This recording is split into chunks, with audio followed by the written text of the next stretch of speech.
అండి, నేను మీ విద్య. గున్ని రెస్టారెంట్ అందరికీ స్వాగతం, సుస్వాగతం. డాబా restaurant style matar paneer curry ఈరోజు ఇంట్లోనే ఎంతో సులువుగా చేసుకోవచ్చు. చాలా టేస్టీగా ఉంటుంది. రోటీలోకి, చపాతీలోకి, రైస్లోకి, పులావ్లోకి ఇవెంతో ఎంతో టేస్టీగా ఉంటుందండి.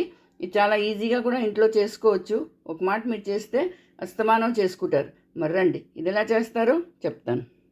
దీనికోసం చూడండి, ఒక కప్పు పచ్చి బఠానీలు, ఇది ఫ్రోజన్ బఠానీలు అండి.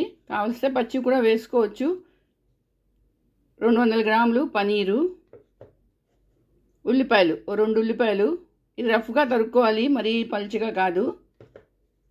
అలాగే టమాటాలు 2 నుంచి 3 టమాటాలు, కొంచెం కొత్తిమీర, లవంగాలు, దాల్చిని, యాలకులు, ఇంకా కొన్ని గరం మసాలాలు. ఇదిగో ఇవి కావాలండి. రండి, ఇది ఎలా చేస్తారో చెప్తాను. ఆన్ చేసుకొని మూకుడు పెట్టుకోవాలి. ఇప్పుడు అందులోని కొంచెం ఆయిల్ వేసుకోవాలి. ఆయిల్ వేసుకున్న తర్వాత అందులో ఏం చేయాలంటే లవంగాలు, యాలకపళ్ళు, దాల్చిన చెక్క ఇవి వేసుకోవాలి. వేసుకొని కొంచెం కలుపుకోవాలి. కొంచెం వేగాయి. ఇప్పుడు రఫ్గా కట్ చేసుకొని ఉల్లిపాయలు ఇవి వేసుకోవాలి. ఉల్లిపాయలు మరి సన్నగా తరగడం అవసరం లేదు. అందులోనే టమాటాలు ఇవి కూడా ఇలాగ ముక్కలే కలుపుకోవాలి. కొంచెం పెద్ద ముక్కలైనా పర్వాలేదు. ఇప్పుడు అల్లం వెల్లుల్లి పేస్ట్, మీ దగ్గర అల్లం వెల్లుల్లి పేస్ట్ లేదనుకోండి, అల్లం వెల్లుల్లి ముక్కలు చేసుకొని కూడా వేసుకోవచ్చు. ఇలాగా రుబ్బియాలి కాబట్టి ఇలా ఈ సిమ్లో పెట్టి కొంతసేపు మగ్గనీయాలి. మూత పెట్టుకున్నాను. 5 నిమిషాలు అలాగా మెత్తగా అవడానికి ఉంచుకోవాలి. సరే, 10 నిమిషాలు, 5 నుంచి 10 నిమిషాలు అయింది. ఇవన్నీ మెత్తగా అయిపోయి చూడండి, టమాటాలు, ఉల్లిపాయలు. ఇప్పుడు గ్యాస్ ఆఫ్ చేసుకొని ఒక 5 నిమిషాలు చల్లారి పెట్టుకోవాలి. ఇది బాగా చల్లారిన తర్వాత మిక్సీ జార్లో వేసుకొని దీన్ని పేస్ట్ చేయాలి. అలా చల్లారలోగాను ఈ బఠానీలు ఒక సీటీ కొట్టించాలి. కుక్కర్లో వేసుకొని ఒక సీటీ కొట్టించాలి. చూడండి, 10 నిమిషాలు అయింది. చల్లగా అయిపోయింది మసాలా. అది మిక్సీలోని రుబ్బుకున్నాను. ఇగో ఇలా రావాలి. ఇప్పుడు అదే మూకుడు పెట్టుకున్నాను మళ్ళీ గ్యాస్ మీద.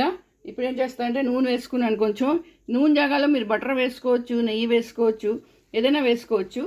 బటర్ నెయ్యి వేస్తే ఇంకా టేస్టీగా ఉంటుంది అది. కానీ మామూలుగా అయితే రిఫైండ్ ఆయిల్తో పని అయిపోతుంది. ఇదిగో ఈ మసాలా వేసి ఇది బాగా కలపాలి. మసాలా బాగా దగ్గర ఈ వరకు ఉడకాలండి. నూనె బయటకు వచ్చేసి వరకు మసాలా అలా వేపుకోవాలి. కొంచెం తీసి చూస్తాను. మసాలా దగ్గర పడుతున్నది. ఇప్పుడు గ్యాస్ సిమ్ చేసేయాలి. చేసి ఇందులోని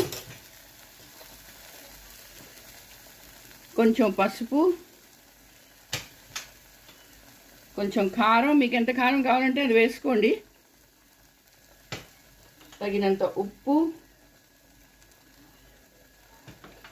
ధనియాల పౌడరు 1 స్పూను, ధనియాల పౌడరు, తర్వాత కొంచెం గరం మసాలా ఇవి వేసుకోవాలి. వేసుకొని కలుపుకోవాలి. మసాలా బాగా దగ్గర అయిపోయి నూనె వదిలేయాలి. అంతవరకు మనం ఇలా వేయించుకోవాలి.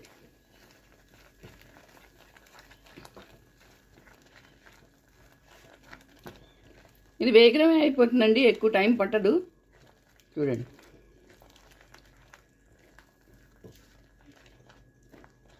ఇలా 2 నిమిషాలు వదిలేసామనుకోండి, నూనె వదిలేస్తుంది అది. మళ్ళీ మూత పెడుతున్నాను. చూడండి, మసాలా నూనె వదిలేసింది. మసాలా నుంచి నూనె బయటకు వస్తున్నది. ఇప్పుడు ఏం చేస్తామంటే కొంచెం వాటర్ వేసుకోవాలి. మరీ ఎక్కువ కాదు, మనకి ఎంత కావాలో అంత. ఈ మసాలా వైట్గానే ఉంటుందండి, రెడ్గా ఉండదు. కానీ చాలా టేస్టీగా ఉంటుంది. ఇప్పుడు ఏం చేస్తామంటే బఠానీలు, ఉడకపెట్టిన మటర్లు వేస్తున్నాను. అలాగే పనీరు అది కూడా వేసుకొని కలుపుకోవాలి.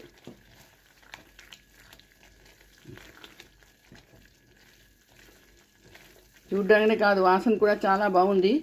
మసాలా వాసన వేస్తున్నది.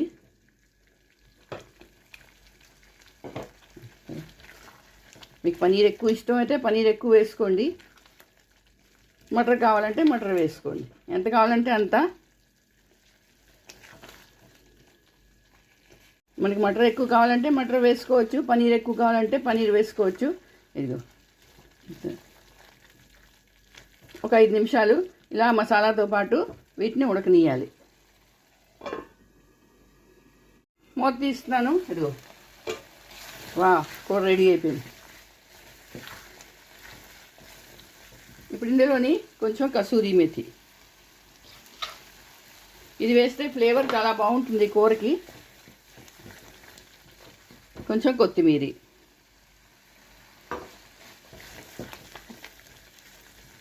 చూడండి కూర రెడీ అయిపోయింది. ఇప్పుడు దీన్ని నేను బౌల్లోకి తీసుకుంటాను. ఇదిగోటండి మటర్ పనీర్ కర్రీ రెడీ. ఇది 15 నుంచి 20 నిమిషాల్లో రెడీ అయిపోయిందండి. చాలా బాగుంటుంది, టేస్టీగా ఉంటుంది. మీరు చేసుకోండి, అందరికీ చేసి పెట్టండి. మరి నా వీడియో నచ్చితే తప్పకుండా సబ్స్క్రైబ్ చేయండి, అలాగే లైక్ షేర్ కూడా చేయండి. కమెంట్స్ చేసి చెప్పండి ఎదలా వచ్చిందో. మళ్ళీ ఇంకో వీడియోతో కలుస్తాను. అంతవరకు సెలవు.